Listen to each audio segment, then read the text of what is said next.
If we banned all the stupid reposts there'd be nothing left. Edit, this unhelpful shitpost is now one of my top 10 Reddit comments. I'd prefer a ban of how would you feel about questions which are thinly veiled leading questions. Sure, but let's also ban the how would you feel about insert something most people agree with questions, such as yours. How about a ban on the 5 most asked questions on Reddit? Or a ban on how would you feel questions? Fuck it, let's just ban. How would you feel about a ban of how would you feel questions on this sub? Is this a trick question, asking us how we feel about eliminating a question that is essentially, how do you feel? What is your opinion on bringing back capes into fashion? Cloaks are superior to capes. I bet this will turn into a mix of high-end business fashion, men's, and neckbeard couture. Capes just on the back? Nah. Cloaks that wrap around? Fuck. Yes. Capes and forest cloaks, please. If I wasn't such a chicken shit I'd bring that variety of SE's back myself. And that's really the truth, isn't it? We all want that shit back, we're just all afraid to be the first one.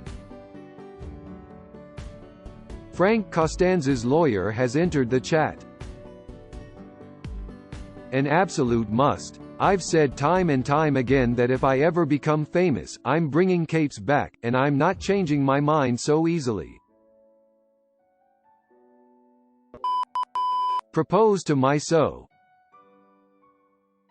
Just stand in the aisle and scream. Works best if you're not a child. Run over to the bride 4 seconds, kiss the bride 3 seconds, run to the cake 5 seconds, destroy the cake 3 seconds. Ladies and gentlemen, for the first time ever, Mr. and Mrs. Bob Vance.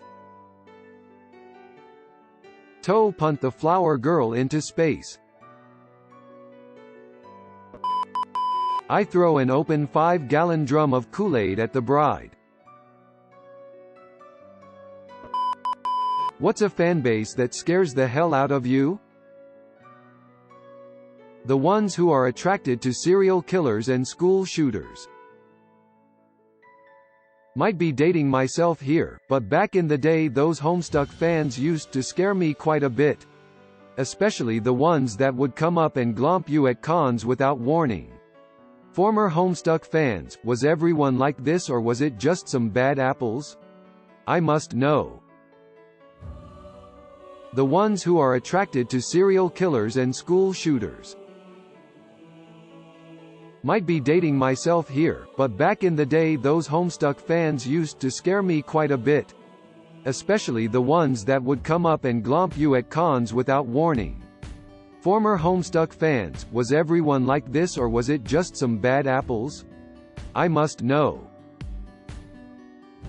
The fanbases of serial killers.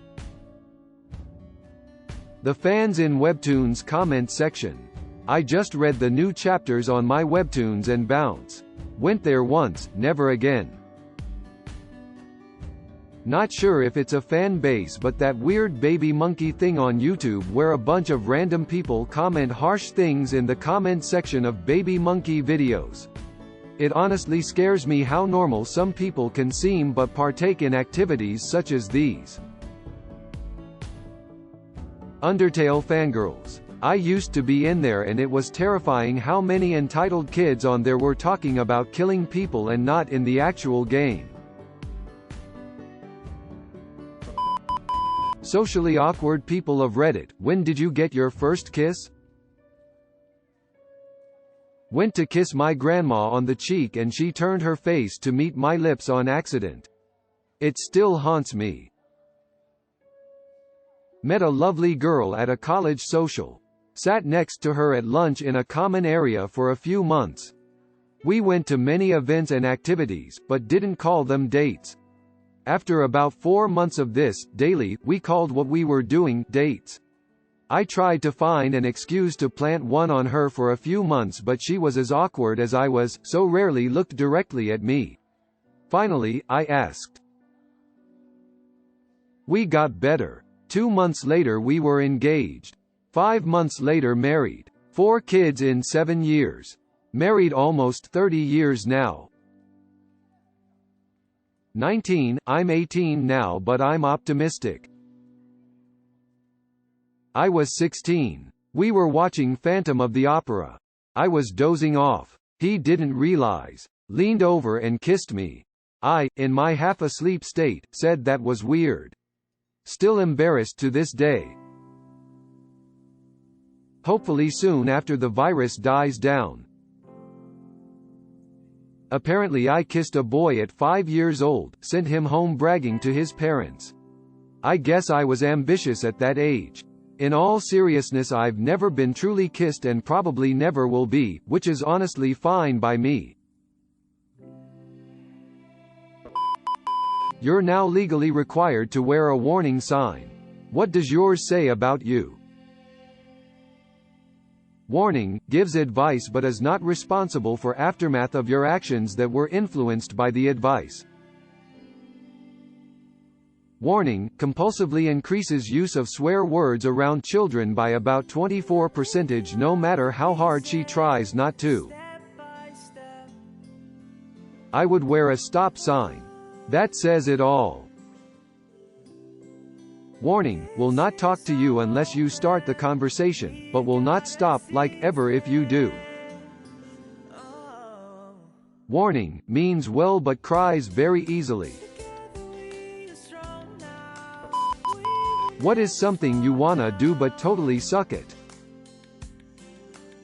Cooking anything remotely impressive. I mean, if you need some basic ass grilled chicken and rice, I'm your man, but growing up my parents never really cooked much, mostly canned stuff because poor. Then when I moved out of the house I worked in restaurants, so I got food there.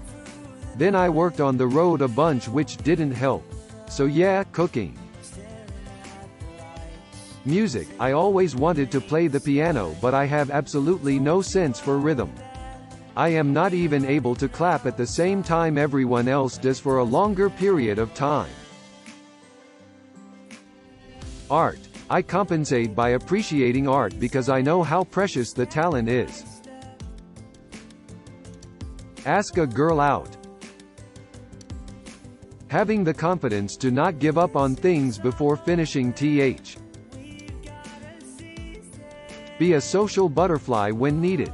I'm introverted and need more depth in communication to get satisfaction. Wish I was a frivolous social butterfly sometimes. Be the husband my wife deserves. Stop procrastinating. Golf, and I continue to play, and continue to suck.